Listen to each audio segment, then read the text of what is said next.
ఏపీని వానలు వరదలు వణికించాయి. మునుపెన్నడూ లేని విధంగా విజృంభించాయి.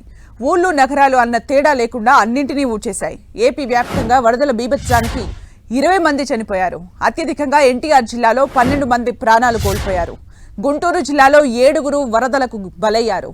పల్నాడు జిల్లాలో మరొకరు వరదల కారణంగా చనిపోయారు. రాష్ట్రంలో వరదల కారణంగా 1,69,370 ఎకరాల్లో పంట నష్టం జరిగింది. 18,424 ఎకరాల్లో ఉద్యానవన పంటలకు తీరని నష్టం జరిగింది. 2,34,000 మంది రైతులు నష్టపోయారు. 60,000 కోళ్లు, 222 పశువులు ప్రాణాలు కోల్పోయాయి. 22 సబ్స్టేషన్లు, 3,312 కిలోమీటర్ల రహదారులు దెబ్బతిన్నాయి.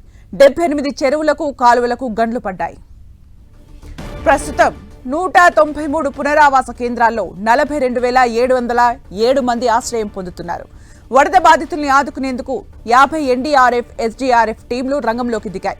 6 హెలికాప్టర్లు పనిచేస్తున్నాయి. 228 బోట్లను సిద్ధం చేశారు అధికారులు. అలాగే 317 గజ ఈతగాళ్లు సహాయక చర్యలు అందించేందుకు సిద్ధంగా ఉన్నారు.